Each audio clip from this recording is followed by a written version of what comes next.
This conference will now be recorded. बिस्मिल्लाहिर्रहमानिर्रहीम rabbi इश्रह ली सदरी व यस्सिर ली अमरी वहलुल उक़दतम मिन लिसानी यफ़क़हू क़ौली।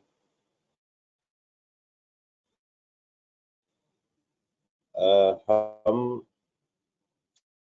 टैक्स प्रैक्टिसेस में कैफ 2 में जो हमारा सीए का एग्जाम है टैक्स प्रैक्टिसेस,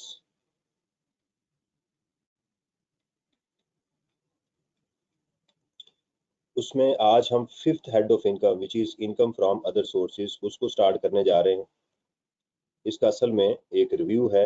ये हमारी किताब है खालिद पेटीवाला की, उसका चैप्टर नंबर 9 है।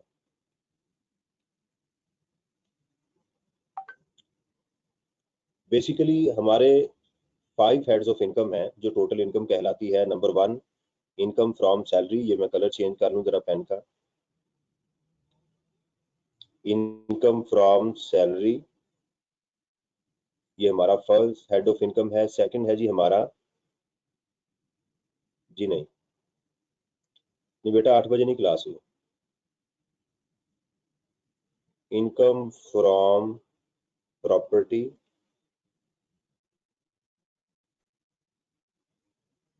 बिजनेस इनकम,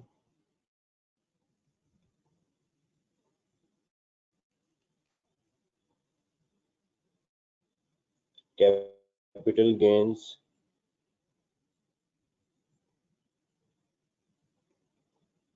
और ये है इनकम फ्रॉम अदर सोर्सेस।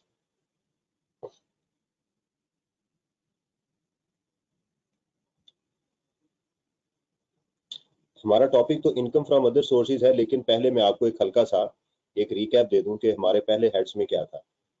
हमारा जो सैलरी के चैप्टर थे वो थे हमारी किताब के खालिद पेटीवाला के, वो थे chapter number 3, 4 and 5।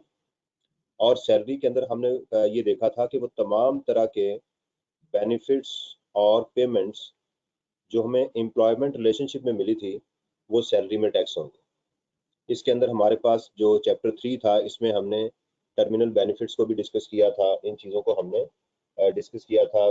Salary, basic salary, house rent allowance वगैरह जो है, इन सारी चीज़ों को हमने डिस्कस किया था। जी ये मैसेज में मेरे से पूछ रहे हैं जोहेब, तो ये क्लास जो है वो शुरू हो चुकी हुई है।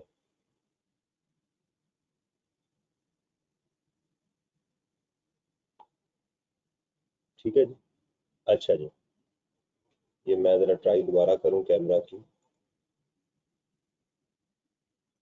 तो इसके अंदर हमने बात की थी। उसके बाद हमारे पास एक चैप्टर था, chapter number 4 I think so.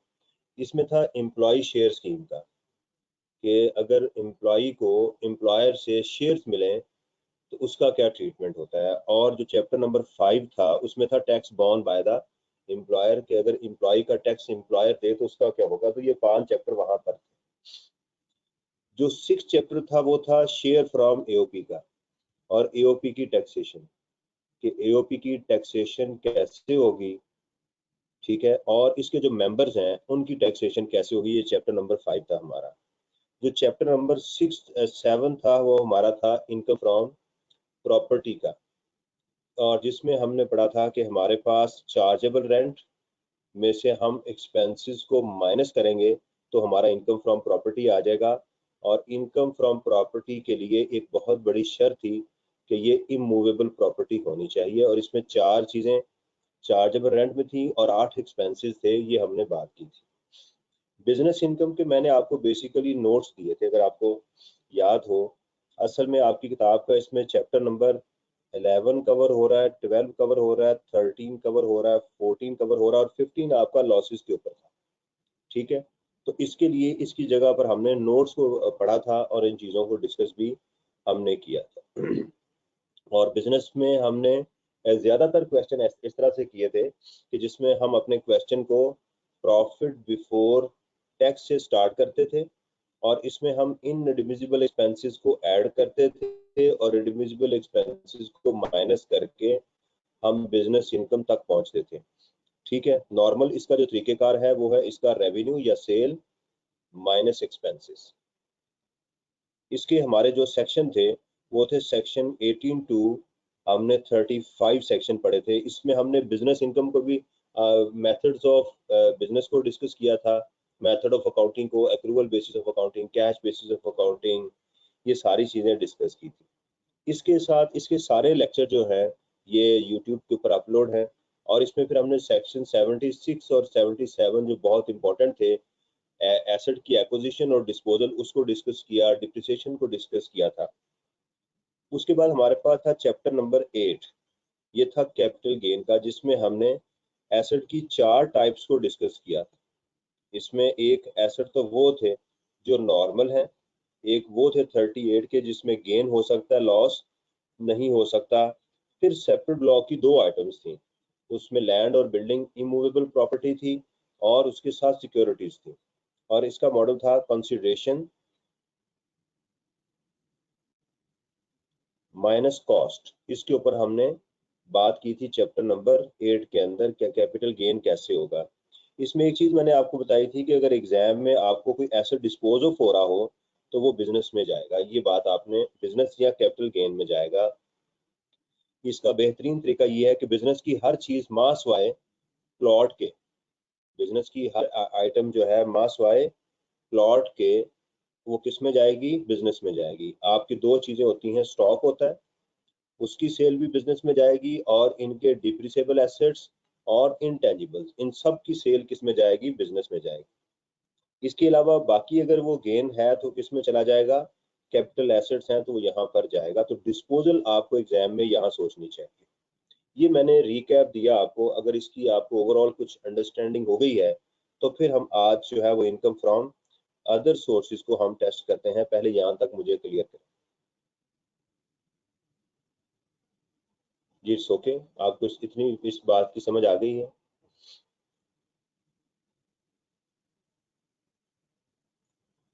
ठीक है जी, तो ये एक मैंने आपको आज इसका रिकैप दिया है।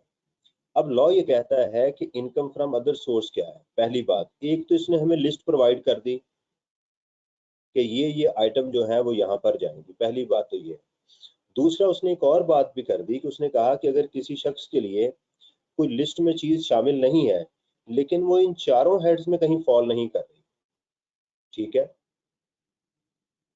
जी। आपको मेरी वॉइस का इशू आ रहा है, मुझे बता दें फिर मैं कैमरा ऑफ कर दूं। एक स्टूडेंट का मैसेज आया कि उसको वॉइस इशू आ रहा है। जी ठीक है। तो लॉ ने ये कहा कि सबसे पहले तो आप ये एक चीज कंफर्म करेंगे कि ये जो है वो किस में फॉल कर रही है। ठीक है, सबसे पहले तो आप देखेंगे क्या ये सैलरी है, ठीक है, अगर सैलरी है, क्या ये इनकम फ्रॉम प्रॉपर्टी है तो इसमें डाल दें, बिजनेस में डाल दें, कैपिटल गेन में डाल दें। अगर कोई आइटम यहाँ कहीं भी नहीं फॉल कर रही फिर आपने इनकम फ्रॉम अदर सोर्स की तरफ आना है।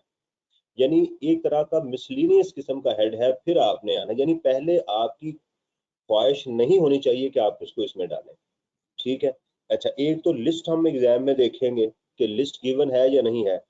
दूसरा, हम इसको देखेंगे कि ये कहीं ऊपर वाले हेड्स में जा रही है या नहीं जा रही। मैं आपको मिसाल देता हूँ, जैसे जो ज्वेलरी है, ज्वेलरी का बेचना किस में जाएगा, कैपिटल गेन में चला जाएगा, लेकिन ज्वेलर जो है वो इसमें डालेंगे। अच्छा, अगर डिविडेंड की हम बात करें, जो शेयर्स के ऊपर हमें प्रॉफिट मिलता है, तो डिविडेंड सैलरी तो नहीं हो सकती ना, ना तो इमूवेबल प्रॉपर्टी है। जो बैंक है वो कहाँ लिखेगा, बिजनेस में। कैपिटल गेन तो हो नहीं सकता क्योंकि उसके लिए डिस्पोजल का होना लाजमी है, ये तो आपको प्रॉफिट मिल रहा है। ठीक है।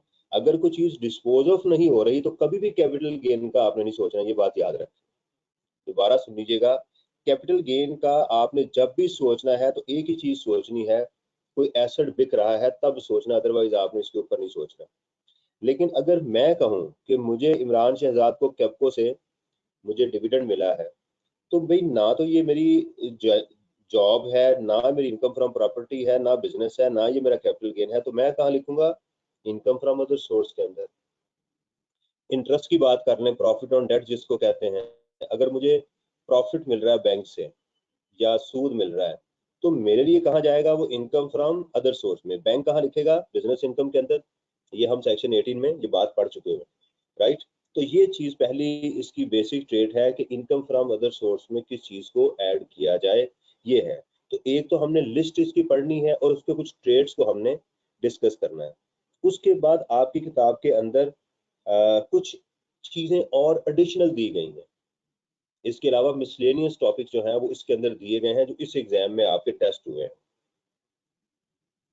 अच्छा, इसके अंदर जिन चीजों को मैं कहूंगा आपने सिर्फ उन्हीं को याद करना है, बाकी चीजों को आपने नहीं करना। ठीक है, ये बात ध्यान में रखिएगा। तो स्टूडेंट जो है वो मेरे से पूछते सर इसमें ये भी है, इसीलिए मैं आपके सामने किताब है, आपने उन्हीं चीजों को याद रखना है। एवरी रेवेन्यू रिसीट, ये देखिएगा, ये बात ध्यान में रखिएगा, रेवेन्यू रिसीट यानी यहाँ कैपिटल रिसीट नहीं आ सकती, एसेट का बिकना नहीं आएगा, आप ये बात ध्यान में रखिएगा। आपके जो घर बिक गया वो नहीं आ सकता, ठीक है। आपकी जो ज्वेलरी बिक गई वो यहाँ नहीं आ सकती, ठीक है। कोई भी आपका जो एसेट बिक रहा है वो यहाँ नहीं आ सकता, यहाँ रेवेन्यू रिसीट्स की बात की जा रही है। अदर देन एग्जेम्प्ट इनकम, वो तो जाहिर बात एग्जेम्प्ट होगी। Shall be taxable under the head income from salary received, ये देखिएगा, जैसे सैलरी था ना रिसीव्ड, ये बात ध्यान में रखें, ये रिसीव्ड बेसिस पे टैक्स होनी है। उसकी मिसाल मैं दूं आपको, इसको समझते हैं। एक है डिविडेंड का डिक्लेयर होना, यानी डिविडेंड डिक्लेयर होता है 6 जुलाई 6 जून कर लेते हैं ताकि समझने में आसानी हो। 6 जून 2022 को ये डिक्लेयर हुआ, कंपनी ने डिक्लेयर कर दिया कि जी हम इतना डिविडेंड दे रहे हैं। मुझे डिविडेंड मिल रहा है 6 जुलाई 2022 को। तो सवाल ये है कि यहाँ तो ये साल खत्म हो गया 2022, तो ये तो नया साल शुरू हो गया जुलाई से, तो ये तो है टैक्स ईयर 2023। तो मैं कहाँ डिविडेंड लूँ? द आंसर इज मेरा 2023 का डिविडेंड होगा, 2022 का नहीं होगा, क्योंकि ये डिक्लेयर्ड था, मिला नहीं। समझ आ गई? तो इसमें दो चीजें आ गई कि रिसीव हो, सिर्फ डिक्लेयर्ड ना हो, रिसीव हो by a person in a tax year on received basis if it is not included, ये देखिएगा, if it is not included in any other head of income, और अगर किसी बेसिक डेफिनेशन इसकी खत्म हो गई, basic definition income from other sources की बिल्कुल कंप्लीट हो गई कि इनकम फ्रॉम अदर सोर्सेज को कहते हैं और इसकी टैक्सेशन ये होगी। आगे लिखा हुआ है इंक्लूडिंग, अब लिस्ट शामिल आ गई। उसने कहा हाँ इसमें ये चीजें इसमें आ सकती हैं, लेकिन शर्त फिर वही है कि इनको अगर आपने किसी और हेड ऑफ इनकम में नहीं डाला हुआ। पहली चीज है डिविडेंड, बस इतनी बात आपने याद रखनी है कि डिविडेंड है और उसका रेट ऑफ टैक्स कितना है 15%। ठीक है, कितना है डिविडेंड और इसका रेट ऑफ टैक्स कितना है 15%। दोबारा इसके ऊपर मैं आपको समझा दूं कि एग्जाम में उसने इसके ऊपर बात ये की हुई है डिविडेंड के ऊपर कि डिविडेंड में से उसने ज़कात माइनस करके नेट इनकम बताई है। उसने लेट्स सपोज उसने कहा कि 85,000 की अमाउंट है, इसमें से दो चीजें माइनस हुई हैं, टैक्स भी माइनस हुआ है और ज़कात भी माइनस हुई है, और ज़कात उसने आपको बता दी वो 15,000। तो आपने क्या करना है एग्जाम में, डिविडेंड की अमाउंट कैसे कैलकुलेट करनी है, आप 85,000 के अंदर ज़कात को ऐड करेंगे और इसको डिवाइड करेंगे 0.85 के साथ, तो ये डिविडेंड आएगा। ये मैं जरा कैलकुलेटर ले लूं फिर मैं आपको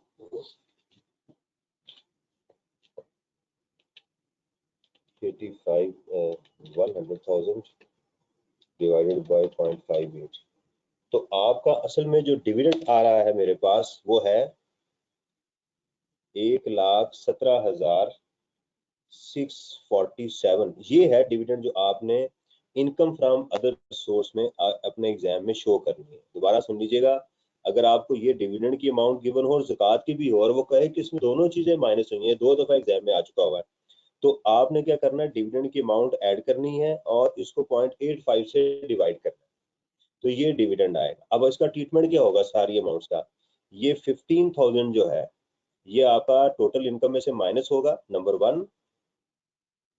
ये आपकी इनकम फ्रॉम अदर सोर्स में पहले आप इसको ऐड करेंगे क्योंकि सेपरेट ब्लॉक की आइटम है, फिर इसको जाके आप इसको माइनस करेंगे टोटल इनकम में से, क्योंकि ये सेपरेट ब्लॉक की आइटम है ना डिविडेंड। डिविडेंड जो है ये आपकी सेपरेट ब्लॉक की आइटम है, और सेपरेट ब्लॉक की क्या ट्रीटमेंट करते हैं आप, तीन ट्रीटमेंट करते हैं ना आप। आप पहले इसको क्या करेंगे, इनकम फ्रॉम अदर सोर्स में ऐड करेंगे, फिर आप टोटल इनकम में से इसको लेस करेंगे, और फिर टैक्स लायबिलिटी में जाके इसका tax at the rate of 15% वो ऐड करेंगे। 3 ट्रीटमेंट आप इसके करेंगे एग्जाम में, ठीक है। ये तो अगर ये डेटा गिवन हो तो ये करेंगे। ये बात सिर्फ आपने इतनी समझनी है मेरी। इन्होंने पूछा सर ऐसा क्यों है, असल में बेटा ऐसा इसलिए है कि असल में इसी बात को समझाता हूँ कि असल में आपका डिविडेंड था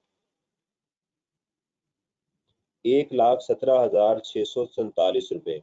तो इसमें जो कंपनी होती है वो पहले टैक्स काटती है एट द रेट ऑफ 15%। इसका देखें 0.15 अगर मैं लूँ तो ये आ जाएगा 17,647, ये आएगा, ये माइनस करेगी, ठीक है। तो ये आपका आ गया जनाब हमारे पास आफ्टर टैक्स डिविडेंड 1,00,000 रुपया। इसमें से ज़कात माइनस करेगी वो कंपनी। लेट्स सपोज कि वो आपकी 15,000 है, ये वो कैलकुलेट नहीं करवाया एग्जामिनर, ये आपको देगा। तो असल में आपको कितने पैसे मिले हैं, आपको चेक ये वाला मिला हुआ है, आपकी इनकम ये वाली थी, तो आपको एग्जाम में कौन सी फिगर दी गई, ये दो वाली, ये अमाउंट दी गई और ये वाली दी गई। आपने जब इसको ऐड किया तो आप यहाँ पर आ गए, इसको अब आपने 0.85 डिवाइड किया तो आप यहाँ पर आ गए। अब ये कैलकुलेशन समझ आ गई। तो आप इस अमाउंट को क्या करेंगे, आपका डिडक्टेबल अलाउंस बन गया, टोटल इनकम में से माइनस करेंगे, ये आपकी इनकम फ्रॉम अदर सोर्स में इनकम डिक्लेयर होगी, और ये वाला आपका टैक्स जो है वो टैक्स लायबिलिटी में ऐड होगा। ये ट्रीटमेंट मैंने बताया। इस ओके, अब समझ आ गई आपको। चलें जी आगे। ये 2-3 दफा मैं पहले भी कर चुका हूँ डिविडेंड का, बस आपने यही करना अगर इस तरह से आए। लेकिन अगर आपको डायरेक्ट एग्जाम में फिगर ये वाली गिवन हो, वो कहे जी आपको डिविडेंड इतना मिला हुआ है और नेट का नहीं बताएगा, ये बात सुन लीजिएगा, उसने नेट का नहीं बताया, तो फिर जाहिर बात है आप इसी फिगर को लेकर चलेंगे। अगर ये डायरेक्ट फिगर गिवन हो एग्जाम में तो फिर आप इसी को फोकस करेंगे। ये कैसे पता चलेगा कि ये वाली फिगर गिवन है या ये वाली फिगर गिवन है, दोनों में से कौन सी फिगर गिवन है, राइट।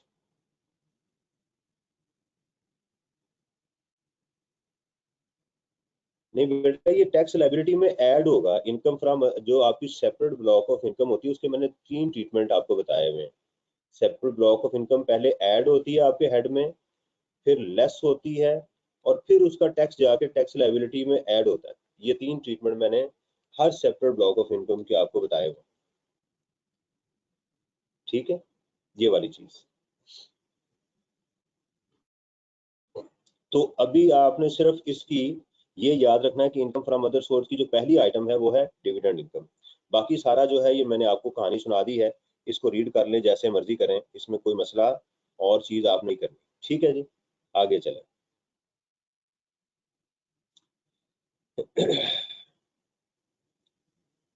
अच्छा जी, एक इसमें चीज यहाँ डिस्कस की गई है, डिविडेंड इन स्पीशी। ये बात जरा इसको सिर्फ मैं आपको समझा दूं कि ये क्या होती है। डिविडेंड इन स्पीशी क्या चीज होती है। एक होता है डिविडेंड आपको कैश में मिलता है, तो पहले मैं आपको जरा बता दूं, डिविडेंड की एक शक्ल होती है कैश, कि कंपनी आपको कैश में यानी चेक में देती है। दूसरी इसकी शक्ल होती है शेयर्स, कि आप जैसे पैकेजेस के शेयर होल्डर हैं, पैकेजेस लिमिटेड के, पैकेजेस लिमिटेड ने निशात के अंदर इन्वेस्टमेंट की है, आप इसके शेयर होल्डर हैं, लेट्स सपोज मैं इसका शेयर होल्डर। अगर पैकेजेस अपने मुझे शेयर फ्री में देगी तो इसको बोनस शेयर्स कहते हैं, और अगर पैकेजेस मुझे निशात के शेयर देगी तो इसको डिविडेंड इन स्पीशी कहते हैं। दोबारा सुन लीजिएगा, मैं किसी कंपनी का शेयर होल्डर हूँ, वो कंपनी अगर फ्री में शेयर दे मुझे बीइंग अ शेयर होल्डर, तो उसको हम बोनस शेयर्स कहते हैं, फ्री। लेकिन पैकेजेस ने मुझे किसी और कंपनी के शेयर दे दिए निशात के, उसने इन्वेस्टमेंट की है, मैं गया तो उन्होंने कहा सर ये निशात के शेयर हैं, हमने आपको फ्री में दे दिए, इसको डिविडेंड इन स्पीशी कहते हैं। ये बात समझ आ गई सबको। स्पीशी यानी in kind, species mean in kind, किसी एसेट की शक्ल में मुझे डिविडेंड दे दिया गया। इस क्लियर, ये बताइएगा बेटा।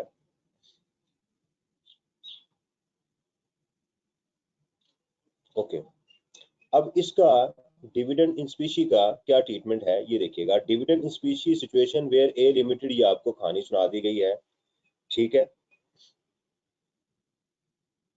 अच्छा, अब ये इसका ये सारी मैंने आपको बता दी। The amount of dividend in specie shall be taxed as dividend under FTR at the rate specified for normal dividend income जो है। अब देखिएगा जरा इसका ट्रीटमेंट क्या है कि मुझे लेट्स सपोज मैं निशात के शेयर्स मिल गए, मुझे 100 शेयर्स मिले हैं और उस वक्त उसकी फेयर मार्केट वैल्यू जो थी वो 20 थी। तो एक्चुअली मुझे कितने के शेयर मिल गए? 2000 के। मेरी उसकी फेयर मार्केट वैल्यू क्या है देखिएगा, number of shares multiplied by fair market value. तो ये मेरी क्या बन गई? मेरी इनकम बन गई। और इसका 15% मैंने क्या करना है? टैक्स देना है। वो बन जाएगा 300। ये मैं टैक्स दूंगा। यानी दूसरे अल्फाज में मैं अपनी इनकम फ्रॉम अदर सोर्सेज में जाके 2000 रुपये की इनकम को पहले ऐड करूंगा, फिर इसको as a separate block total income में से इसको मैं 2000 को माइनस करूंगा, और फिर टैक्स लाइबिलिटी में जाके जब मेरे क्रेडिट्स के बाद वो जो जहां मैंने आपको प्लेसमेंट बताई हुई है, यानी तमाम क्रेडिट्स माइनस करने के बाद वहां पर इस 2000 का 15% में अपनी इनकम टैक्स लाइबिलिटी में क्या कर दूंगा? ऐड कर दूंगा। ये ट्रीटमेंट होगी। यानी डिविडेंड इन स्पीशी हो या कैश डिविडेंड हो, दोनों का सेम ट्रीटमेंट होगा, कोई फर्क नहीं है। मुझे ओके कर दे ताकि फिर मैं आगे चलूं।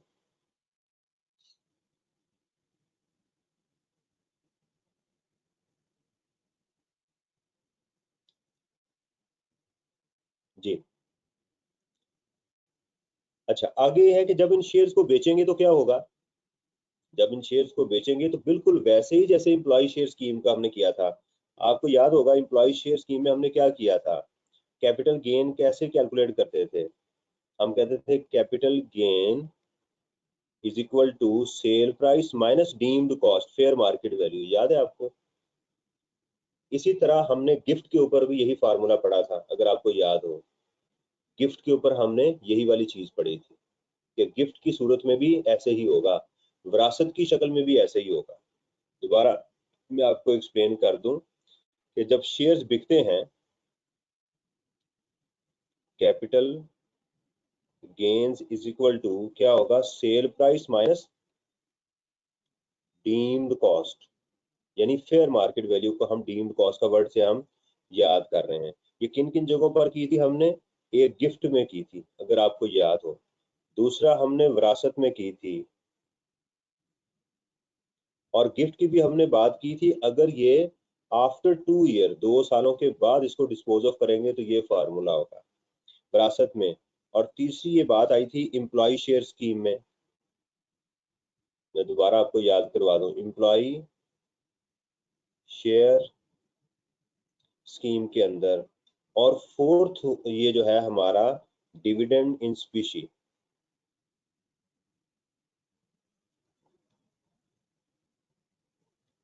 ठीक है, असल में आपने इसे परेशान नहीं होना, ये आपने पढ़ा हुआ है, वक्ती तौर पर जहन से निकल गया वो। क्योंकि एकदम मैंने आपको कैपिटल गेन पढ़ाना शुरू किया इसलिए हुआ है, क्योंकि नंबर 1 तो आपको ये शेयर्स मिले हैं। हम इसको एक मिसाल से समझने की कोशिश करते हैं, फिर आपको इसकी बात क्लियर होगी। देखें, हम इसको इस तरह से समझते हैं कि लेट्स सपोज कि हमारे पास ईयर है 2000x1 और हमारे पास है 2000x2। ठीक है, मेरे पास पैकेजेस के शेयर्स हैं, मैंने इन्वेस्टमेंट की है पैकेजेस के शेयर में 1000 शेयर्स में, और मैंने वो खरीदा था 50 रुपए का। ठीक है, पैकेजेस ने मुझे 2000x1 के अंदर मुझे निशात के शेयर्स दिए, कितने? 100। उनकी फेयर मार्केट वैल्यू क्या थी? 20। तो मेरी इनकम कितनी बन गई? 2000। तो 2000x1 के अंदर ये मेरा डिविडेंड डिक्लेयर होगा, और इसके ऊपर मैं 15% क्या दूंगा? टैक्स दूंगा, 300 रुपया। ये बात मैंने आपको बता दी। अब हमें ये एग्जामिनर कहता है कि मैंने इसको 2000x2 में जाके बेच दिया, x2 में जाके मैंने इसको बेच दिया है। अच्छा, इस बात को मैंने अभी कंफर्म करना है कि मुझे शक पड़ता है कि ये डिविडेंड इन स्पीशी को खत्म किया गया है, ये मुझे आपने याद करवाना है। डिविडेंड इन स्पीशी की जो टैक्सेशन है ये लॉ ने खत्म की हुई है, मुझे आपने बस याद करवाना है। बहरहाल जो किताब में ट्रीटेड है फिलहाल मैं वो पढ़ा रहा हूँ। यहाँ पर जाके आपने क्या कर दिया, इस इन शेयर्स को, निशात के शेयर्स को बेच दिया। निशात चूंकि लिमिटेड कंपनी है, आपने इसके बेच दिया, उसकी सेल प्राइस थी 50। तो आपका गेन कितना होगा कैपिटल गेन में, वो होगा आपका 50 माइनस 20। हालांकि आपको फ्री मिले थे, लेकिन इसकी डीम्ड कॉस्ट ली जाएगी। तो 30 इंटू 100, तो कितना हो गया आपका 30 इंटू 100, आपका कैपिटल गेन आएगा X2 में 3000। क्योंकि ये लिस्टेड कंपनी है, सेपरेट ब्लॉक की आइटम है, तो आप इसको पहले ऐड करेंगे, फिर माइनस करेंगे, और फिर इसका टैक्स ऐड करेंगे। और अगर ये कोई प्राइवेट कंपनी हो तो उसका वही ट्रीटमेंट होगा कि अगर होल्डिंग पीरियड 1 साल से ज्यादा है तो 75% होगा। ठीक है। बहरहाल असल बात करने का मकसद ये था कि जब डिविडेंड इन स्पीशी बिकेंगे तो सब मैंने आपको फॉर्मूला बता दिया कि ये फॉर्मूला होगा। अगर ये बात समझ आ गई है आपको तो मुझे बता दें। अभी मैंने एक आइटम को डिस्कस कर रहा हूँ, डिविडेंड का और डिविडेंड इन स्पीशी का।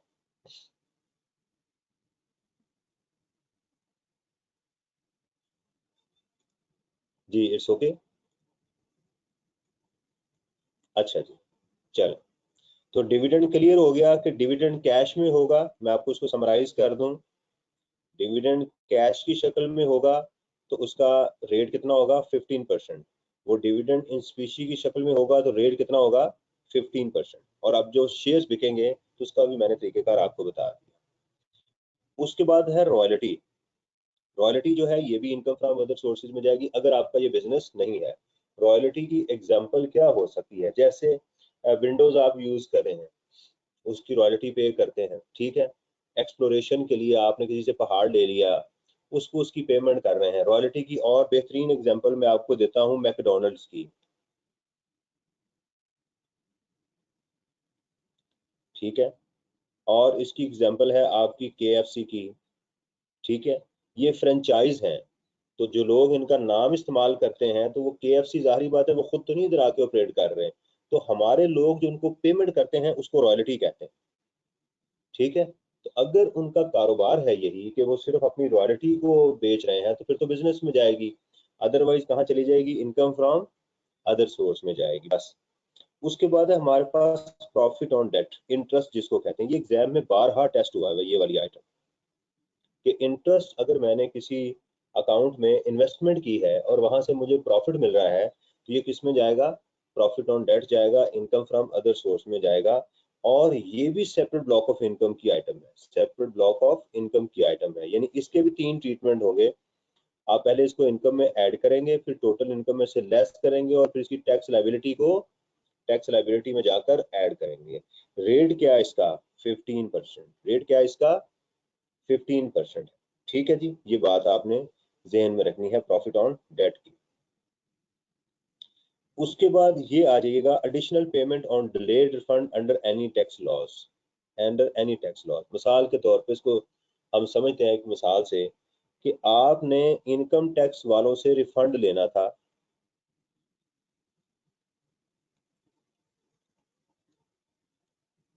आपने 2000X1 में उनको कहा कि जी मेरा रिफंड बनता है 1 लाख रुपए, मुझे आप प्लीज दे दें।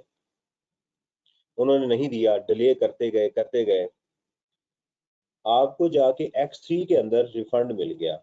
2000X3 में रिफंड मिला 1 लाख रुपए, आपके पैसे थे। प्लस इसके साथ बाय लॉ आपको 13,000 उसके ऊपर टैक्स डिपार्टमेंट को, एफबीआर को पेनल्टी भी पड़ी।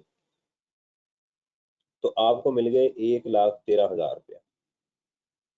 आप कहते होंगे सर एफबीआर को भी पेनल्टी पड़ती, बिल्कुल पड़ती है।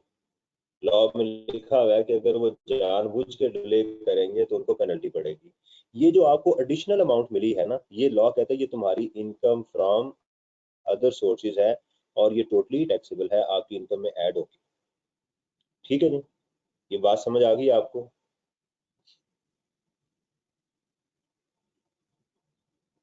It's okay.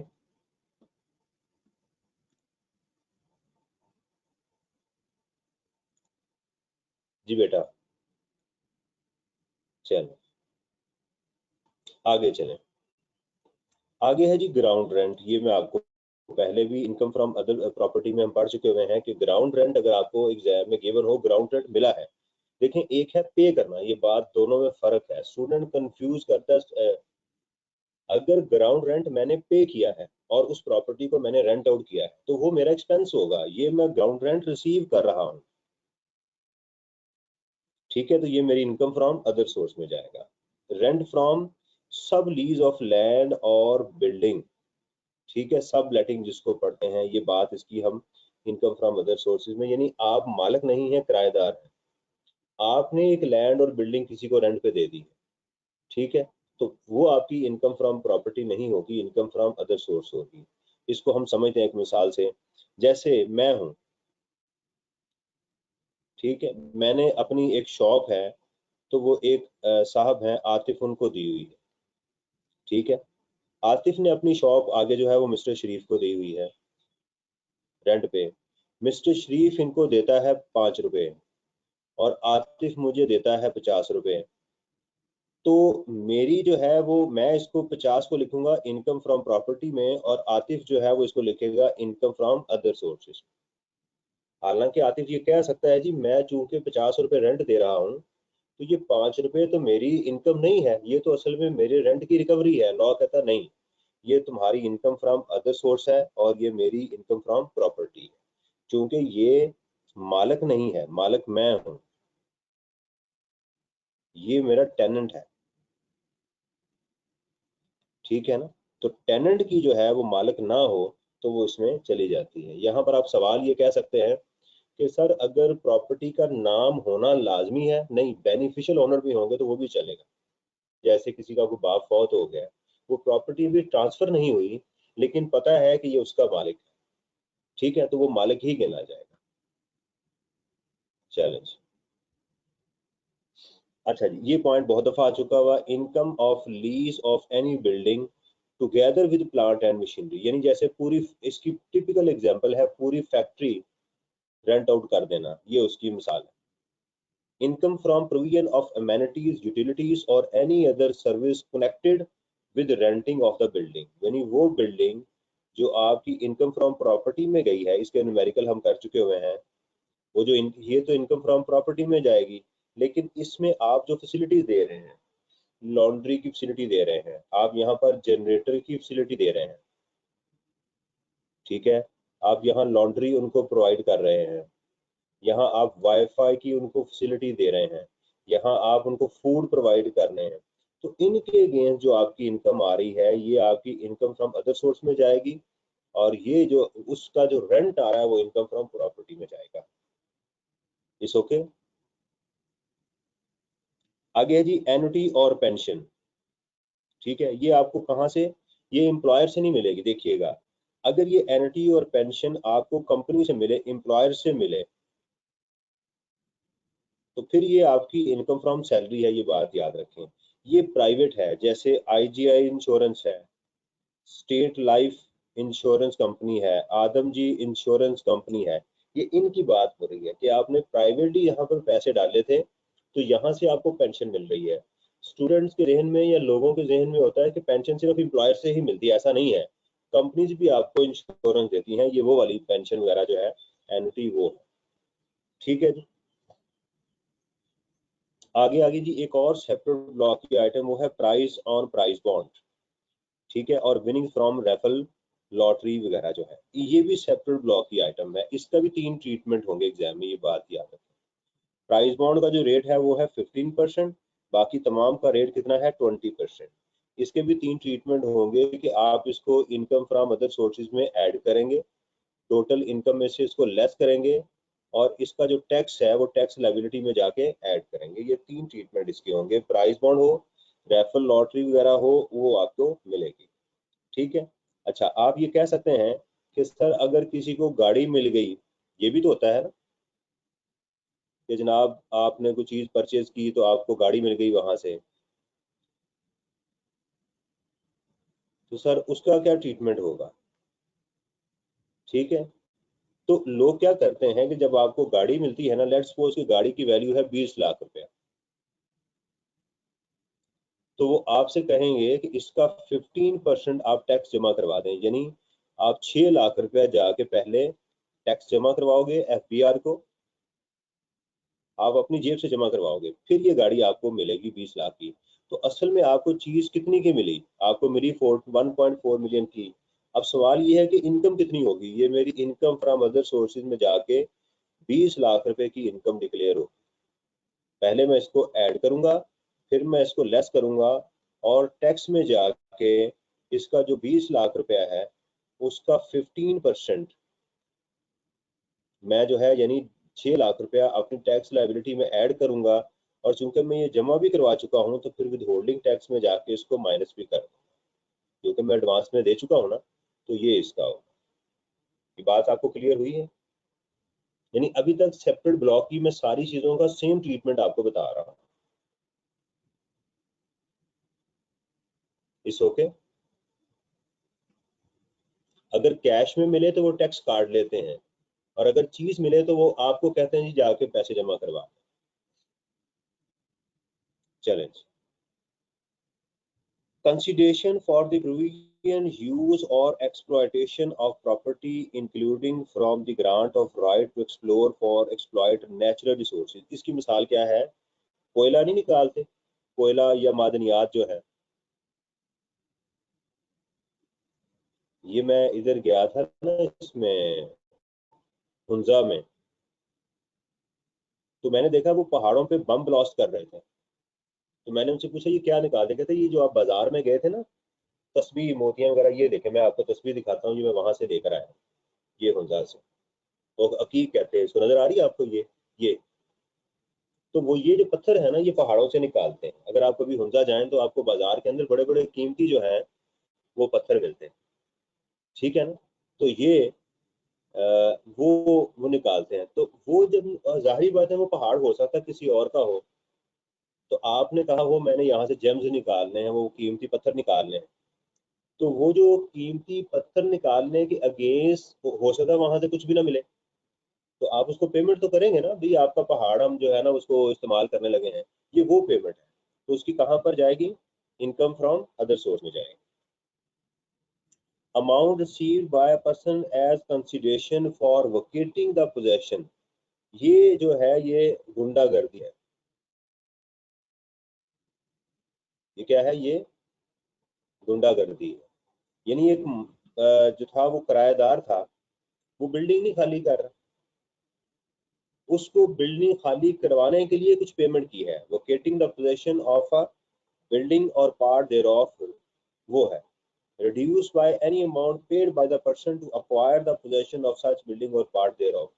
तो मैंने उसको 10 लाख रुपया दिया कि भाईजान मेरी बिल्डिंग खाली कर दें, उसने बिल्डिंग खाली कर दी। वो अच्छा लॉ कहता है हो सकता है इसने भी किसी से बिल्डिंग लेने के लिए कुछ पेमेंट की हो, वो माइनस कर दें। मिसाल के तौर पे मेरे किराएदार ने मेरी बिल्डिंग किसी और से ली थी किराए पे, उसने उसको जो था वो 2 लाख रुपया दिया हुआ था, तो इसकी नेट इनकम कितनी होगी? 8 लाख रुपया।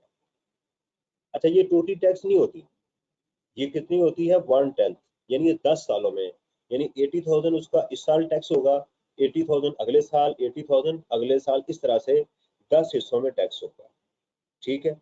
लेकिन अगर ये ओपन प्लॉट पे कब्जा हो तो उसके ऊपर ये प्रोविजन एप्लीकेबल नहीं होती। और मजेदारी की बात यह है कि पाकिस्तान में ज्यादा कब्जे प्लॉट के ऊपर हुए होते हैं।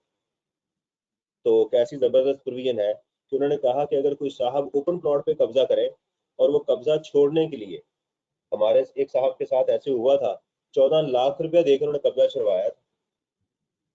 उन्होंने जाली रजिस्ट्री उसकी बनवा ली हुई थी, 14 लाख रुपया दे के कब्जा छिड़वाया उन्होंने। तो अब हिसाब करें कि लॉ उसे कहता है कि भाई कोई बात नहीं, अगर तुमने कब्जा छोड़ दिया है तो घबराना नहीं है, ये तुम्हारी इनकम पाकिस्तान में एग्जेम्प्ट है, इस पर टैक्स नहीं होगा। और अगर तुमने बिल्डिंग खाली की है, ये जरा प्रोटेक्शन देखे कितनी मिल रही है किराएदार को, और अगर तुमने बिल्डिंग खाली की है तो मत घबराओ, ये सारी तुम्हारी इस साल इनकम में ऐड नहीं करेंगे, बल्कि इसका 1/10 जो है तुम्हारी इनकम में ऐड किया जाएगा। ले जी, ये है हमारा प्यारा प्यारा पाकिस्तान, कि एक तो गुंडागर्दी और ऊपर से उसको बेनिफिट भी दिया जा रहा है। तो समझ आई आपको?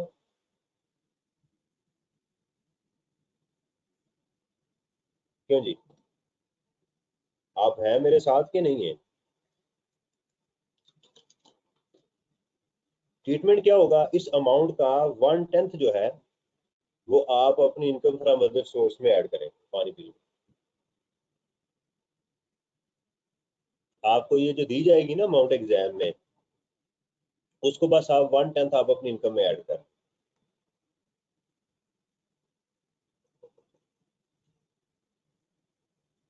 बेटा पे नहीं कर रहे, हम रिसीव कर रहे हैं ये अमाउंट। यानी मैं किराएदार होने के नाते आपने सोचना है, यानी किराएदार होने के नाते ये एक दफा एग्जाम में आ चुका हुआ है, ये मिल रही अमाउंट। ये जितनी चीजें पढ़ा रहा हूँ ये मिलने वाली हैं। दोबारा सुनने, जितनी अमाउंट पढ़ा रहा हूँ ये रिसीव हो रही है, पे नहीं हो रही। ठीक है, ये बेटा हम रिसीव कर रहे हैं ना, मैं किराएदार हूँ। जो पे कर रहा है उसको भी छोड़ देना, आप देखें कि आप किराएदार हैं, आपको मिल रहे हैं। ठीक है, ठीक, कब्जा छुड़वाने के जो पैसे हैं जिस शख्स को आप दे रहे हैं तो वो है। ठीक है, हाँ एक्सपेंस यानी लॉ ने मना नहीं किया, आप इसको एक्सपेंस शो कर सकते हैं। आप समझे रिसीव कर रहे हैं, एनओटी रिसीव कर रहे हैं, डिविडेंड रिसीव कर रहे हैं, इंटरेस्ट रिसीव हो रहा है, ये सारी चीजें रिसीव हो रही हैं। वो कह रही हैं दोबारा समझा दें।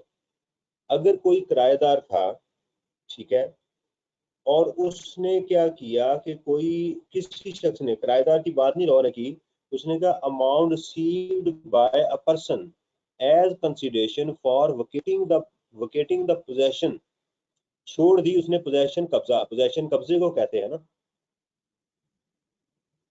उसने कब्जा छोड़ दिया, खाली कर दी, ऑफ अ बिल्डिंग और पार्ट देयर ऑफ, तो वो उसकी जो इनकम है वो किस में होगी, वो 1/10 टैक्स होगी। ये बात अभी की जा रही है, कितनी होगी, 1/10।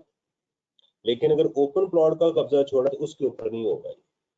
अब बात समझ आ गई आपको? आपको एग्जाम में मिलेगा कि उसको अमाउंट मिली है फॉर वोकेटिंग ऑफ द प्रॉपर्टी, बस आप उसका 1/10 उसकी इनकम में ऐड कर दें, अगर ओपन प्लॉट है तो छोड़ दें। Amount received by a person from approved income payment plan or approved annuity plan under voluntary pension scheme, बिल्कुल ये वही पेंशन और एनुटी है, सेम चीज है, ये भी इनकम फ्रॉम अदर सोर्स में जाएगी। ये बात बड़ी इंपॉर्टेंट है, इसको जरा ध्यान से सुनिएगा। Fair market value of any property received without consideration or received as a gift other than gift from relative। अच्छा, अब जरा मैं पहले मिसाल से आपको समझाता हूँ, फिर आपको ये बात समझ आएगी। देखें, मुझे मिलता है गिफ्ट, सवाल ये है किससे मिला, रिलेटिव से। ठीक है, मुझे मिलता है गिफ्ट नॉन रिलेटिव से, जो मेरा रिलेटिव नहीं है। ठीक है, लॉ ये कहता है कि अगर आपका ये रिलेटिव नहीं है जिससे आपको गिफ्ट मिला है, तो ये आपका टोटली टैक्सेबल है under the head income from other sources में। कितना, उस दिन की फेयर मार्केट वैल्यू जो होगी, उस दिन वो एसेट था। आपने कहा ये गाड़ी मुझे मेरे दोस्त ने गिफ्ट की है, गाड़ी है 20 लाख रुपए की, लॉ कहता है ये तुम्हारी क्या है, इनकम फ्रॉम अदर सोर्सेज है। आप कहते हैं ये गाड़ी मुझे मिली है, गाड़ी मुझे मिली है मेरे वालिद से, गिफ्ट की है, तो लॉ कहता है ये टैक्सेबल नहीं है, ये एग्जेम्प्ट है। समझ आ गई मेरी बात की? रिलेटिव से अगर आपको कोई चीज गिफ्ट मिले तो उस पर टैक्स नहीं है, नॉन रिलेटिव से मिले तो उस पर टैक्स है। थोड़ी सी बात मैं थोड़ी सी अब मुश्किल करने लगा हूं, उसको जरा ध्यान से समझना। ये इसी सेक्शन का अगला हिस्सा है। अगर आपको रिलेटिव से या किसी से भी कैश मिल गया,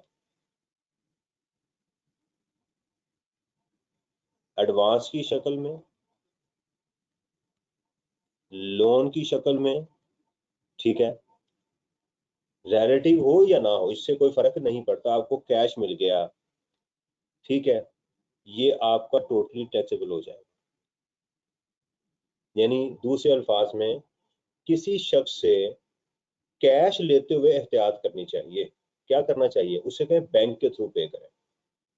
क्या करें, आप किसी से भी लोन या एडवांस लेना चाहते हैं, लोन या किसी से एडवांस लेना चाहते हैं, कारोबार की बात नहीं कर रहा, वैसे आम, तो आप उसे कहें कि मुझे बैंक के थ्रू पे करें, तो फिर ठीक है। लेकिन अगर आपने कैश की शक्ल में ले लिया तो ये आपका इनकम फ्रॉम अदर सोर्सेज में जाके टोटली टैक्स हो जाएगा। ये बात एहतियात करनी है, घर वालों को भी बता दें कि किसी से अगर आपने कोई चीज पैसा लेके उसको डिक्लेयर करना है तो उसको बैंकिंग चैनल के थ्रू होना चाहिए, फिर आपकी वो income from other source declare नहीं होगी। अदरवाइज वो गिफ्ट की शक्ल में हो, वो लोन की शक्ल में हो, वो एडवांस की शक्ल में हो, हाँ विरासत जो है वो हो सकती है क्योंकि उसमें तो साहब मर चुके होते हैं, वो तो अकाउंट ट्रांसफर नहीं कर सकते ना। लेकिन बाकी गिफ्ट एडवांस वगैरह जो है, ये लोन जो है, ये सारे के सारे आप इसमें ऐड कर दिए जाएंगे। ये बात जरा जहन में रखनी है। और ये एग्जाम में आ चुका हुआ है कि उसने अपने बाप से एडवांस या लोन लिया और उससे घर खरीद लिया, या गिफ्ट लिया और उससे घर खरीद लिया, तो वो उसकी इनकम फ्रॉम अदर सोर्स में ऐड हुआ होगा। ये बात समझ आई आपको?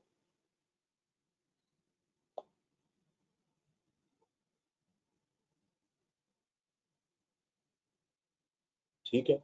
और इसी की दोबारा एक बात और समझा दूं जो चैप्टर 8 में ऑलरेडी पढ़ चुके हुए हैं, कंफ्यूज नहीं होना। अगर ये गिफ्ट की शक्ल में आपको कैपिटल एसेट मिला है,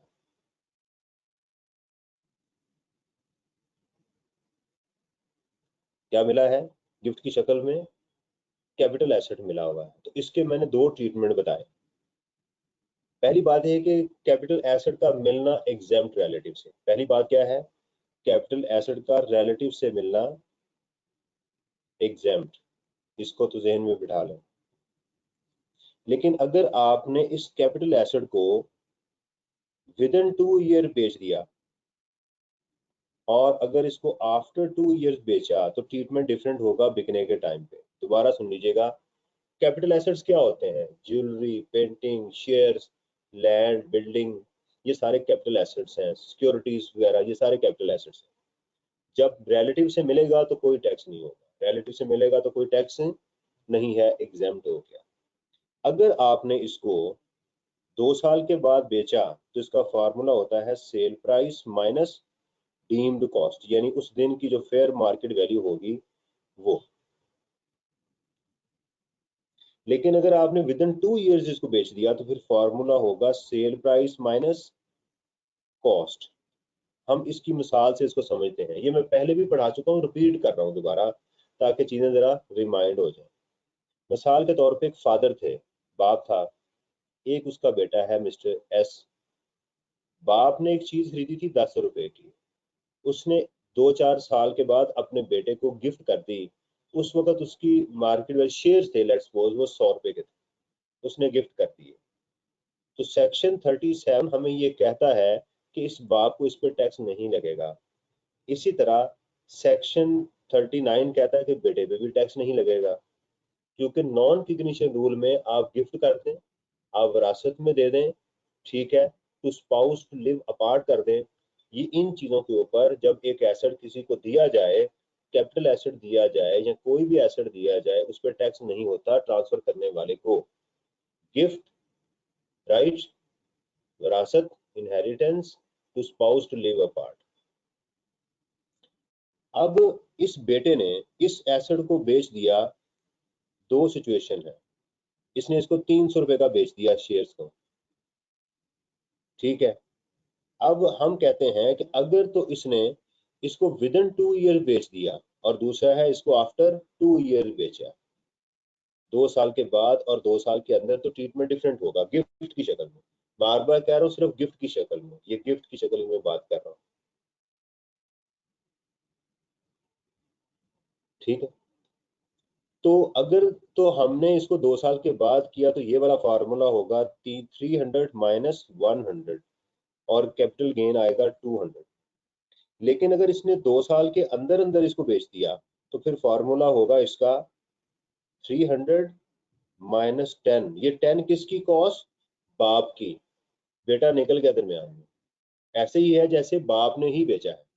अगर 2 साल के दरमियान गिफ्ट किया हुआ एसेट बेच दिया जाए तो ऐसे ही है कि जैसे बेटा दरमियान में है ही नहीं, यानी जैसे ये डायरेक्ट बाप ने ही इसको बेचा। ये समझ आइए आपको? देखें थोड़ा सा इसको आ, याद करना पड़ेगा, फिर समझ आएगी। दोबारा मैं आपको समराइज कर दूं। गिफ्ट मिला आपको, आपको मिला, इसका क्या स्टेटस है? कोई स्टेटस नहीं है, एग्जेम्प्ट, कोई इस पे टैक्स नहीं है। पहली बात ये है। आप कहते हैं जी मुझे गिफ्ट मिला है कैश की शक्ल में, वो टैक्सेबल है। तो गिफ्ट वगैरह, एडवांस लोन वगैरह जो है वो कैश की शक्ल में मत लें। आप कहते हैं मुझे गिफ्ट मिला है, मेरे रिलेटिव नहीं है, वो टोटली टैक्सेबल है। ये तो होगी मिलने की बात, इसको अलग सोचें। अब है इसको मैंने बेचा है, अब मैंने बेचा है तो क्या सिचुएशन है? अगर गिफ्ट मिला है और आपने उसको आगे बेच दिया है 2 साल के अंदर अंदर, तो उसका फार्मूला होगा आपकी सेल प्राइस और जिसने आपको दिया उसकी कॉस्ट माइनस की जाएगी, यहाँ डीम्ड कॉस्ट नहीं लेंगे। लेकिन अगर आपने 2 साल के बाद बेच दिया तो फिर आपकी क्या होगी? सेल प्राइस और डीम्ड कॉस्ट माइनस की जाएगी, उस सूरत में आपको फायदा मिलेगा। यानी 2 साल के बाद बेचेंगे तो फायदा मिलेगा, ये वाली चीज यहाँ कही जा रही है नॉर्मल।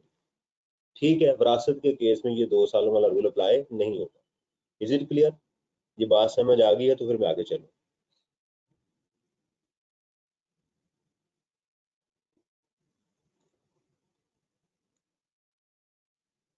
चलें, ये रिलेटिव की डेफिनेशन है, ये मैं पहले भी पढ़ा चुका हूँ, जरा इसको, ये इंपॉर्टेंट है एग्जाम पॉइंट ऑफ व्यू से, इसलिए इसको देख लीजिए। ठीक है जी, इसका जो लास्ट पॉइंट है वो क्या है? Any amount received as a loan, advance, deposit for issuance of shares or gift by a person from another person not being a banking company otherwise than through a banking channel from a person holding NTN shall be taxable in the tax year in which it was received। ये यही line है जो भी मैं आपको बता रहा था, एनी अमाउंट। अगर आपने कोई अमाउंट, ये बड़ा इंपॉर्टेंट पॉइंट है, ये जहन में रखना आप, कोई चीज आपको कैश में मिल गई तो वो आपके हाथ में टैक्सेबल हो जाएगी। ये था जी हमारा इनकम फ्रॉम अदर सोर्सेज का हेड, और इसके अंदर नीचे इसकी डिडक्शंस गिवन है जो इतनी मुश्किल नहीं है, बड़ी आसान है कि आप इनकम फ्रॉम अदर सोर्सेज में क्या क्या चीजें माइनस कर सकते हैं। तो उसमें पहली चीज है कि no deduction is allowed if income is taxable under FTR. ये मैं आपको आइटम्स बता देता हूँ एफटीआर की कौन कौन सी आइटम्स हैं। एक इसमें डिविडेंड है, बस इसको ऐसे ही याद कर लें, इसमें एक्सपेंस अलाउ नहीं होगा। प्रॉफिट है पीएलएस के ऊपर, पीएलएस अकाउंट के ऊपर जो आपको प्रॉफिट मिलता है। प्राइस बॉन्ड है और लॉटरी है। लॉटरी वो जो हमने पढ़ी थी, ये बातें बस अभी फिलहाल याद कर लें। ये है इनकम फ्रॉम अदर सोर्सेज की, लेकिन समझें कि इनके अगेंस्ट हमें एक्सपेंसेस नहीं मिलते, बस इतनी बात याद है। इनके अगेंस्ट हमें कोई एक्सपेंस अलाउ नहीं होता, बस ये बात आपने याद। बाकी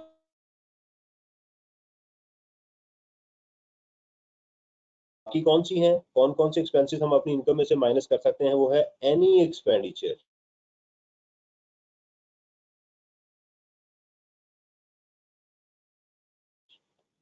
paid by the person exclusively to earn income from other sources. आपको याद होगा की अपने किराएदार को, उसके अगेंस्ट उसने कुछ खर्चा भी किया हुआ है, तो हमने वो माइनस कर दिया।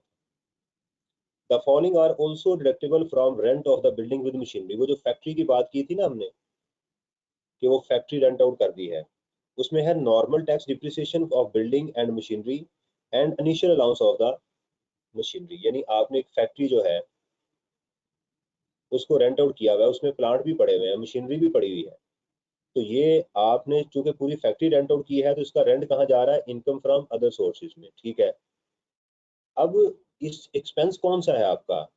इस बिल्डिंग की डिप्रिसिएशन, और ये जो प्लांट पड़े हुए हैं अगर ये नए हैं तो इसके ऊपर इनिशियल अलाउंस प्लस उसकी डिप्रिसिएशन, ये आपका एक्सपेंस गिना जाए।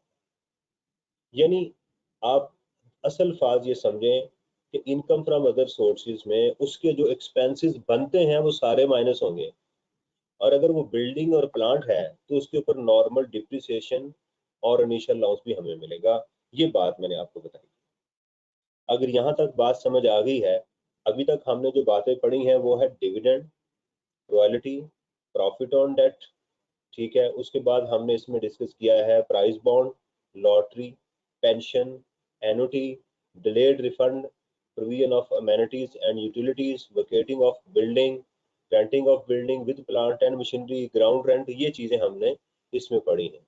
और फिर आखिर में हमने ये पढ़ा कि अगर किसी साहब को कोई एसेट मिले, रिलेटिव नहीं है, किसी और से एसेट मिला है, तो उसकी फेयर मार्केट वैल्यू उसकी इनकम में ऐड कर दी जाएगी। और अगर कैश मिला है किसी से भी, गिफ्ट की शक्ल में, लोन की शक्ल में, एडवांस की शक्ल में, ये भी इसकी इनकम फ्रॉम अदर सोर्सेज में ऐड कर दिया जाएगा।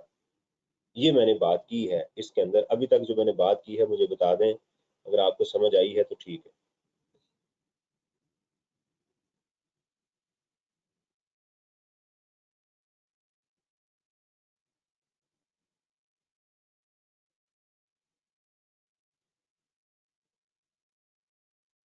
जी। अच्छा, इसके अंदर जो बाकी चीजें हैं ये एग्जाम में आ चुकी हुई हैं। कुछ डेफिनेशंस हैं और कुछ इसके अंदर जो है वो एग्जाम्ड आइटम्स मौजूद हैं आपकी किताब के अंदर, ये जो मैं आपको दिखा रहा हूँ। ठीक है। आप मुझे अगर 5 मिनट की 10 मिनट की ब्रेक कर लें तो फिर मैं चैप्टर क्लोज कर दूं, अगर इजाजत दे दो। थोड़ा सा अब एरिया रह गया है, मैं कह रहा हूँ कि इसको छोड़े ना, इसको कंप्लीट कर दें ताकि हमारा ये पूरा चैप्टर जो है ये कंप्लीट हो जाए। एक स्टूडेंट कह रहा है कल कर लें, बता दें मुझे। This conference will now be recorded. अच्छा जी, बिस्मिल्लाहिर्रहमानिर्रहीम, रब्बि इश्रह ली सदरी व यस्सिर ली अमरी वहलुल उक़दतम मिन लिसानी यफ़क़हू क़ौली। अभी हमारे एक दो इश्यूज चैप्टर 9 के अंदर सिर्फ रह गए हैं, उसको ज़रा हम डिस्कस कर लें। एक ये है income splitting royalty income of the author. Author कौन होता है? जो किताब लिखता है। ठीक है, ये आप समझते हैं। इसमें लॉ ने एक बेनिफिट दिया है ऑथर को, वो क्या है ज़रा उसको समझिएगा। Where the time taken by an author of a literary और आर्टिस्टिक वर्क, लिखने का उसको जो काम है या आर्टिस्टिक वर्क है कोई उसने किया है, to complete the work exceeds 24 month, ये असल में शर्त ये। The author may elect to treat any lump sum amount received by the author in a tax year on account of royalties in respect of work as having been received in that tax year and the proceeding to tax year in equal proportion। यानी सादा अल्फाज में ये है, मैं आपको इसकी एक मिसाल से आपको समझाने की कोशिश करता हूँ कि एक है, दो ऑथर हैं, एक है मिस्टर ए और एक है मिस्टर बी, दो ऑथर। इन दोनों ने किताब लिखी। ठीक है, एक मिनट इसको जरा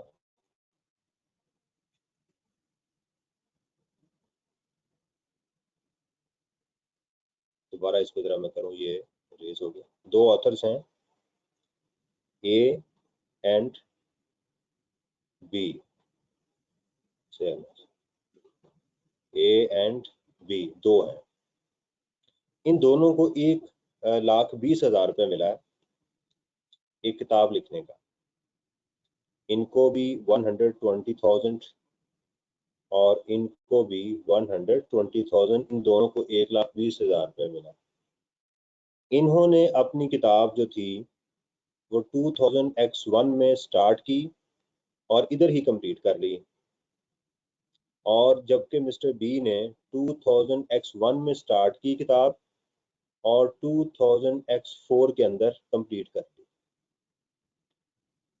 अब इनकी जो टैक्सेबल इनकम है, इनको पैसे मिले जाके X1 के अंदर, तो इनकी टैक्सेबल इनकम होगी 1,20,000 रुपये। इनके पास कोई ऑप्शन नहीं है कि ये इसको इनकम फ्रॉम अदर में सार जाके इनकम फ्रॉम अदर सोर्सेज में रॉयल्टी में इसको टैक्स करवा लें।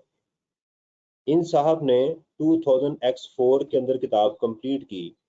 इनको लॉ ने ऑप्शन दी कि आप चाहें तो इस इनकम को 1,20,000 को टोटली टैक्स करवा लें यहाँ पर, या इसके 3 हिस्से कर लें, यानी 1,20,000 के 3 हिस्से कर लें, ठीक है, यानी 40,000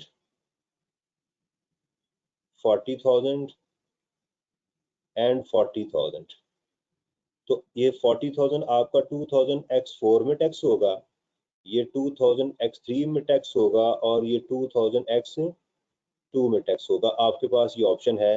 ये ऑथर चाहें तो जिस मर्जी ऑप्शन को ले सकता है, लेकिन कंडीशन क्या है कि उसको किताब को यानी काम को कंप्लीट करते हुए 24 माह से ज्यादा का टाइम हुआ है। ये सिर्फ एक रॉयल्टी की एग्जांपल आपकी किताब में सेक्शन 89 को दिया गया है।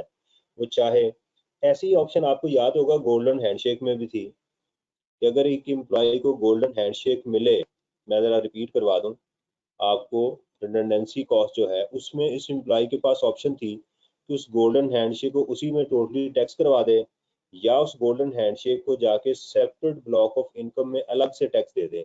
वहां टैक्स की बात हुई थी, क्या हुई थी, टैक्स की बात हुई थी वहां। सेपरेट, ये सेपरेट ब्लॉक ऑफ इनकम नहीं है, ये बात याद रखें। ये सेपरेट ब्लॉक ऑफ इनकम नहीं है, ये तो सिर्फ ये है कि उसकी इनकम को 3 हिस्सों में डिवाइड कर दिया जाए। जबकि गोल्डन हैंडशेक में क्या किया था हमने, सबसे पहले जाके उसको सैलरी में ऐड किया था, फिर टोटल इनकम में से हमने इसको लेस किया था, और फिर टैक्स लायबिलिटी में जाके वही उसके 3 ट्रीटमेंट, टैक्स लायबिलिटी में जाके हमने गोल्डन हैंडशेक मल्टीप्लाइड बाय उसके 3 सालों की जो टैक्स लायबिलिटी थी उसको ऐड किया, और पिछले 3 सालों का जो उसकी टैक्सेबल इनकम थी पिछले 3 सालों को उससे मल्टीप्लाई किया। वो चीज और थी। मैं इसलिए कह रहा हूँ कि आप ना करें कि सर वहां भी तो ऑप्शन थी, वो इम्प्लॉय को ऑप्शन थी, वो सेपरेट ब्लॉक की आइटम थी।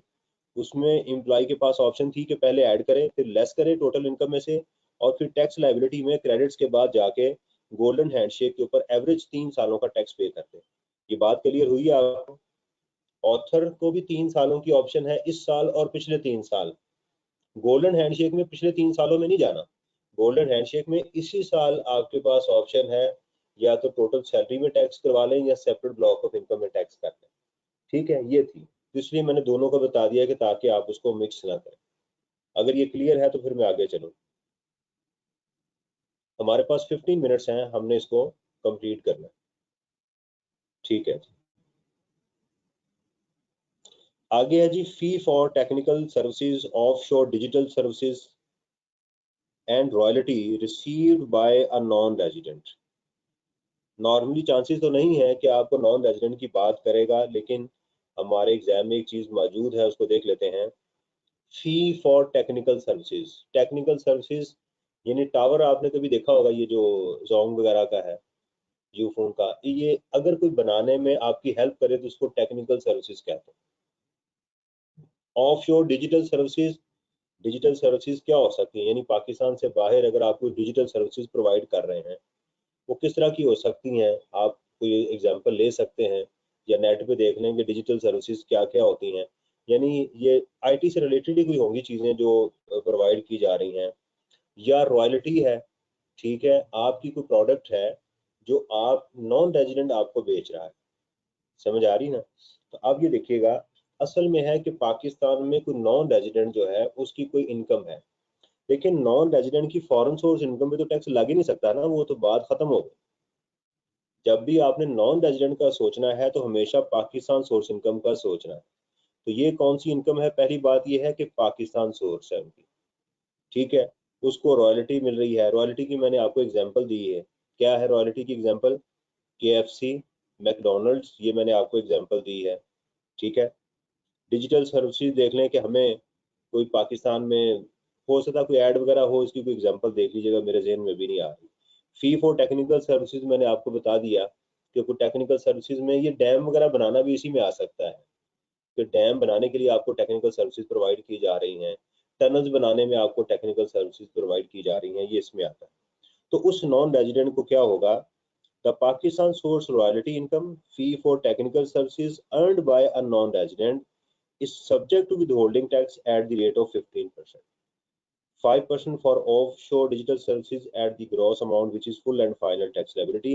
असल में नॉन रेजिडेंट को जब हम पेमेंट करेंगे, असल बताया ये जा रहा है कि लेट्स सपोज कि मैं इमरान शहजाद इनको पेमेंट करता हूँ, तो मैं इनका 15% टैक्स काट के पेमेंट करूंगा। मिसाल के तौर पे 1 लाख रुपया मैंने मिस्टर माइकल को लेट्स सपोज वो पे करना है,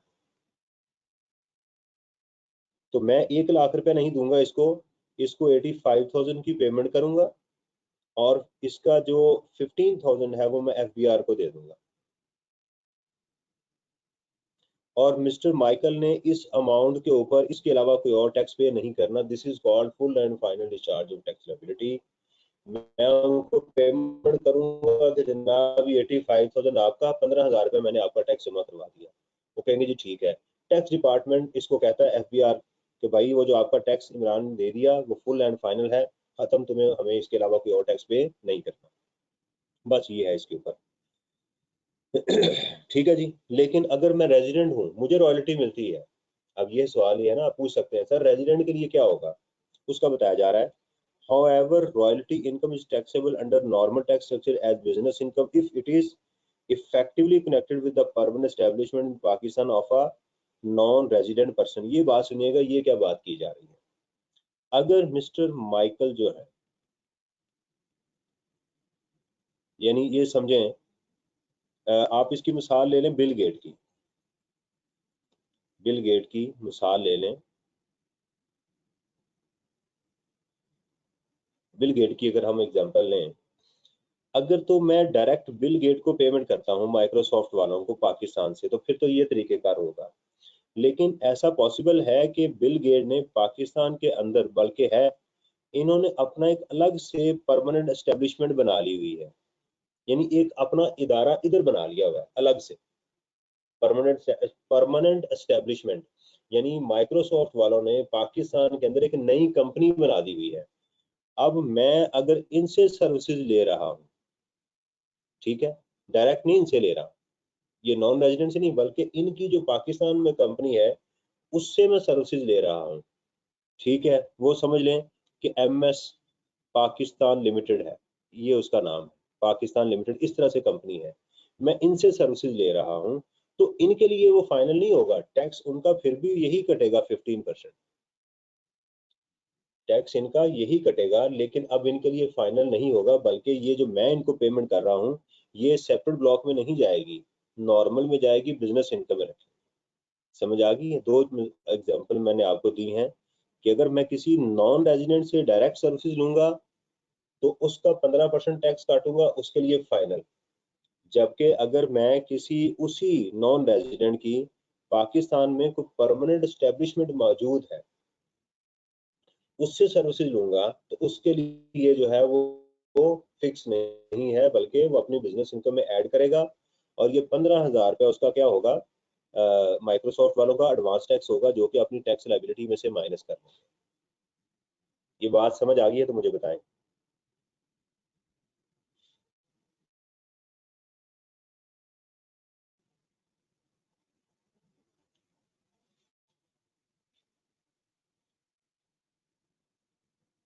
जी, इस ओके।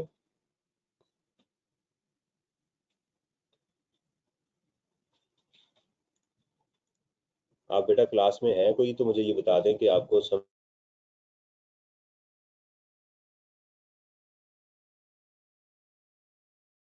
आ गई इस बात की।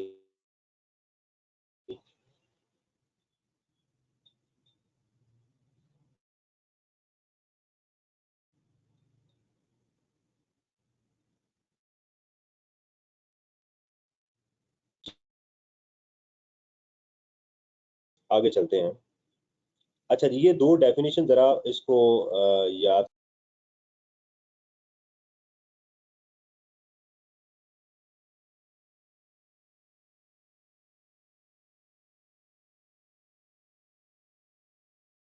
कर लीजिएगा, ये एग्जाम में आ चुकी हुई हैं। अगर इसमें कोई मसला हो तो फिर मेरे से पूछ लीजिएगा।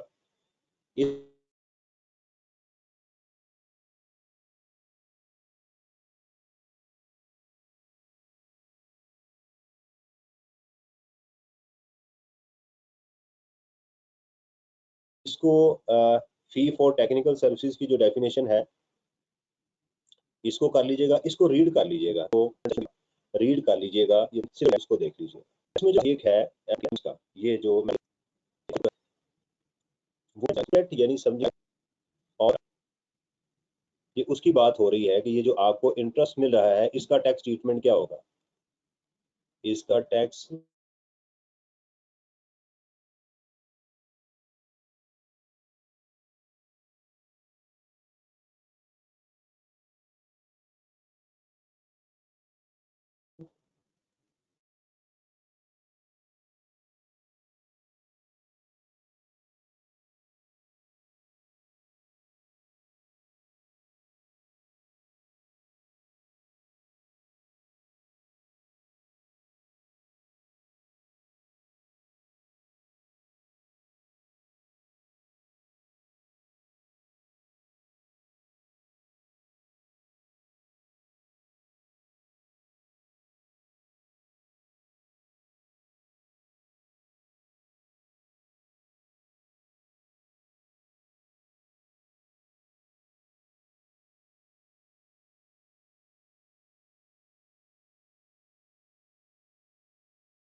ये अब मेरी आवाज आ रही बेटा आपको?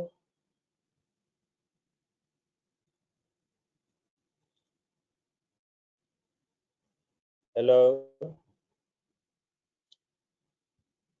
ये मेरा नेट का इशू आया था, अब मेरी आवाज आ रही है आपको क्लियर? स्क्रीन भी शेयर्ड है आपके साथ? चले ठीक है। अच्छा जी, ये इसका लास्ट टॉपिक है हमारा इस आज का प्रॉफिट ऑन डेट का, कि प्रॉफिट ऑन डेट से क्या मुराद है। Profit on debt whether payable और रिसीवेबल, एनी प्रॉफिट यील्ड यानी जो उसके ऊपर आपको मिलता है, इंटरेस्ट, डिस्काउंट, प्रीमियम और other amount owing under a debt other than a return of capital. Return of capital यानी आपको इसकी शक्लें मैं बता देता हूँ कि क्या क्या शक्लें मौजूद होती हैं इसकी। एक होता है कि आपने पैसे दिए तो आपको इंटरेस्ट मिल गया,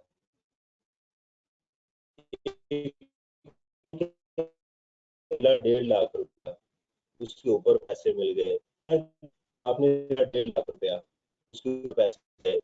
एक है 11 लाख रुपया मिलने के आपको 2 लाख का वाउचर था, आपको जो है ना करेंगे तो डिस्काउंट है। सिर्फ उसकी डेफिनेशन आपको दी गई है कि प्रॉफिट ऑन डेट से क्या मुराद है। असल पैसा नहीं, उसके ऊपर जो भी कुछ आपको मिलेगा वो प्रॉफिट ऑन डेट में शामिल होगा। एनी सर्विस फी और other charge in respect of a debt including any fee और charge incurred in respect of credit facility which has not been utilized। इसकी मैं आपको एग्जांपल देता हूँ।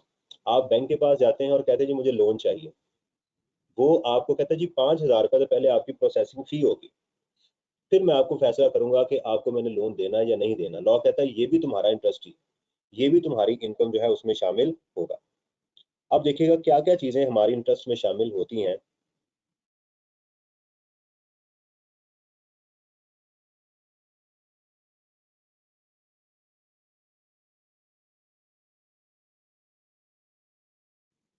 Profit on certificates under NSC, national saving certificate, इसको NSC कहते हैं, including DSC, post office से तो इसमें शामिल है, including profit and loss sharing account, इसका भी आपको पता है। प्रॉफिट ऑन सर्टिफिकेट्स, डिबेंचर्स, ठीक है, कोई सर्टिफिकेट हो। डिबेंचर्स कहते हैं जब आप, दो चीजें होती हैं, आप पब्लिक को शेयर दें, पैसे ले लें, उनको शेयर्स कहते हैं। आप पब्लिक को पैसे दें और उनको शेयर्स नहीं दें बल्कि कर्जा लें, उसको डिबेंचर कहते हैं, ठीक है।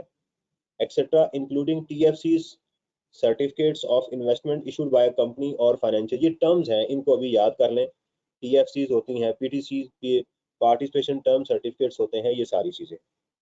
Profit on securities issued by the government such as Pakistan investment bond, ये सारे नाम हैं जो आपको बताए गए हैं कि इनके ऊपर जो आपको मिलेंगे वो क्या होंगे, प्रॉफिट कहलाएगा।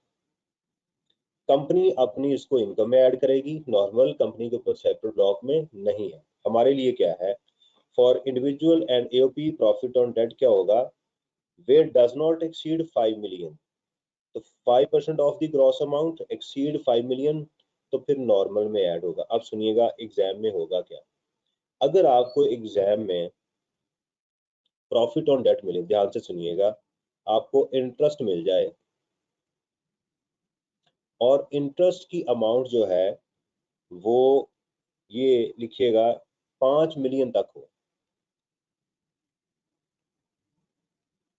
और अगर ये 5 मिलियन से ज्यादा हो, दोनों में फर्क आपने देखना है। अगर ये 5 मिलियन या उससे कम है, ठीक है, या बराबर है, आपने इसके 3 ट्रीटमेंट लेना है। ये आपकी सेपरेट ब्लॉक ऑफ इनकम में टैक्स होगी। इसमें होगी सेपरेट ब्लॉक ऑफ इनकम में टैक्स होगी, मींस कि आप पहले इसको इनकम फ्रॉम अदर सोर्सेज में ऐड करेंगे, फिर आपको इसको टोटल इनकम में से लेस करेंगे, और फिर आप टैक्स लाइबिलिटी में जाके इसका 15% जो टैक्स है, जो भी अमाउंट आपको एग्जाम में गिवन होगी, वो टैक्स लाइबिलिटी में ऐड कर देंगे। ये बात मैंने आपको बताई, ठीक है जी। लेकिन अगर ये प्रॉफिट ऑन डेट की अमाउंट आपको इससे ज्यादा मिले, तो आपने कुछ नहीं करना, डायरेक्ट सिर्फ इसको इनकम फ्रॉम अदर सोर्सेज में ऐड कर देना, इसके अलावा कोई और ट्रीटमेंट आपने नहीं करना। और अगर इसके ऊपर कोई टैक्स हो तो वो आपका एडवांस टैक्स होगा, टैक्स लाइबिलिटी में से माइनस करना। अभी तक एग्जाम में आपके जितने क्वेश्चन हैं वो इस पे आए हुए हैं, सेपरेट ब्लॉक ऑफ इनकम के ऊपर। ये बात याद रखें कि आपने सिर्फ प्रॉफिट ऑन डेट को देखना है कि उसकी अमाउंट उससे ज्यादा है या उससे कम है, ठीक है जी। On profit on debt on federal government securities, अगर ये गवर्नमेंट की सिक्योरिटीज होंगी तो एफटीआर में चली जाएंगी, यानी इंटरेस्ट जो है नॉर्मली आपको सेपरेट ब्लॉक में ही एग्जाम में चीजें आई होंगी, ठीक है जी।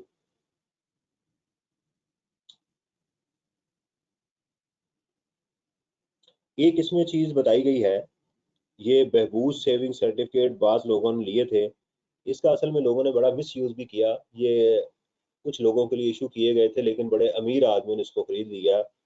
तो इसका आपके चैप्टर नंबर 2 के अंदर ये देखिएगा लिखा भी हुआ है, चैप्टर 2 के अंदर इसका एक ट्रीटमेंट है जो मैंने छुड़वा दिया था कि एग्जाम में कभी ये टेस्ट नहीं हुआ, कभी टाइम मिला तो ये मैं आपको करवा दूंगा, बहबूज सेविंग सर्टिफिकेट्स का, कि इसके ऊपर ये फिक्स नहीं है लेकिन एक लिमिट लगी हुई है इसके ऊपर। आखिरी इसका पार्ट है जी आज का हमारा, वो है कि इंटरेस्ट इनकम एग्जाम्प्ट भी होती है या नहीं होती, ये है टॉपिक। क्या इंटरेस्ट इनकम कोई एग्जाम्प्ट है पाकिस्तान में या नहीं है, ये उसकी है। In certain cases, interest income is exempt in certain cases and therefore no tax shall be deducted. Few examples are. इसकी कुछ एग्जांपल्स ये है, profit from foreign currency account in Pakistan bye non resident person. इसकी example ये है कि let's suppose कि पाकिस्तान में आपके किसी के फादर हैं और वो पाकिस्तान में डॉलर में अकाउंट या पाउंड में अकाउंट ओपन करवाते हैं, ठीक है, और उसके ऊपर उनको प्रॉफिट मिलता है, तो वो एग्जाम्प्ट होगा, उसके ऊपर टैक्स नहीं है, ठीक है। तो इसलिए कभी आपके वालदैन या अंकल या कोई भी पाकिस्तान में कोई अकाउंट ओपन करवाएं, प्रॉफिट एंड लॉस अकाउंट, तो पहले बैंक से कंफर्म कर लें कि इसके ऊपर एग्जाम्प्ट है या ये टैक्सेबल है। अगर पाकिस्तान के नॉन रेजिडेंट लोग पाकिस्तान में फॉरेन करेंसी अकाउंट ओपन करवाएं और उसके ऊपर इंटरेस्ट मिले तो वो एग्जाम्प्ट है, लेकिन वो खास पर्पज के लिए होता है, पहले पूछना चाहिए। Profit from rupee account by citizen of Pakistan, ठीक है, क्या लाजमी है रुपये अकाउंट हो, डॉलर में ही हो, नहीं, उसके लिए रुपये अकाउंट भी हो सकता है, ठीक है, और वो पाकिस्तान का सिटीजन है लेकिन रहता बाहर हो, residing abroad, where foreign exchange remittance is made exclusively for this purpose. जैसे मेरा ख्याल है ये इमरान खान ने अभी किया था कि आप पाकिस्तान से बाहर से पैसा हमारे पास भेजें, इस तरह के कोई अकाउंट हैं जो पाकिस्तान में मेंटेन किए जाएं सिटीजन ऑफ पाकिस्तान के, तो उनके लिए भी इंटरेस्ट एग्जाम्प्ट हो। पहली बात है कि नॉन रेजिडेंट पाकिस्तान में फॉरेन करेंसी भेजे, और वो, और जो पाकिस्तान के सिटीजन हैं वो पाकिस्तान में फॉरेन करेंसी भेजें लेकिन आए वो पाकिस्तान की रुपये की शक्ल में, उसके ऊपर भी जो उनको प्रॉफिट होगा वो एग्जाम्प्ट होगा। ये चीज इस दफा एग्जाम में 2022 में आ चुकी हुई है, ये वाली चीज एग्जाम में आ चुकी हुई है।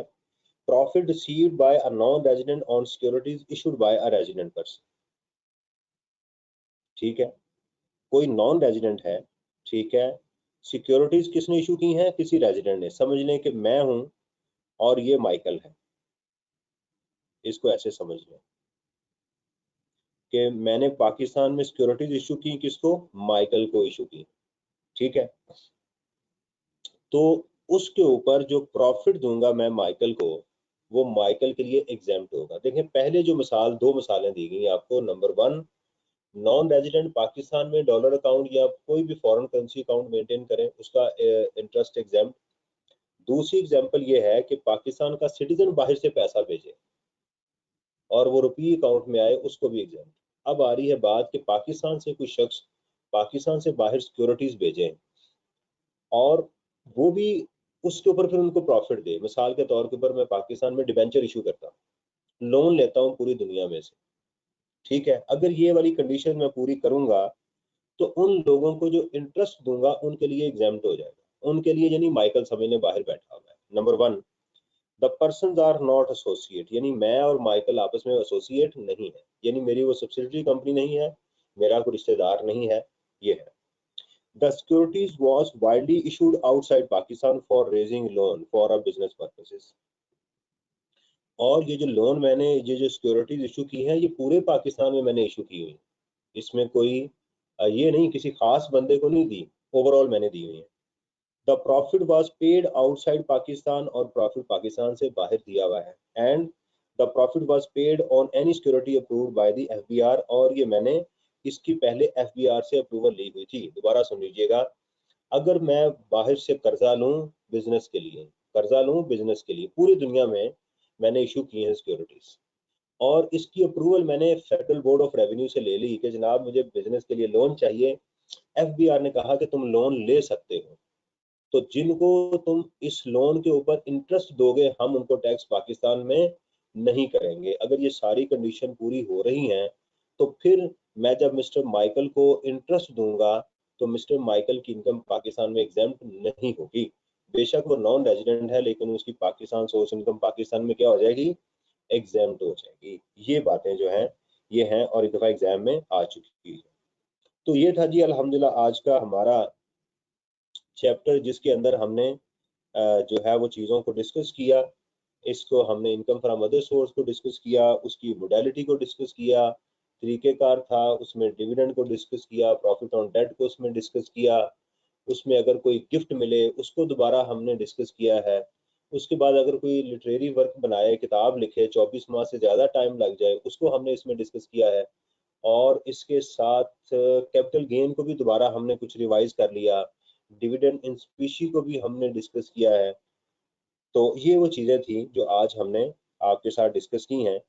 अगर कोई इशू हो तो मुझे बता दें, वरना इसको एंड करें और फिर आपसे दोबारा इंशाल्लाह मुलाकात हो।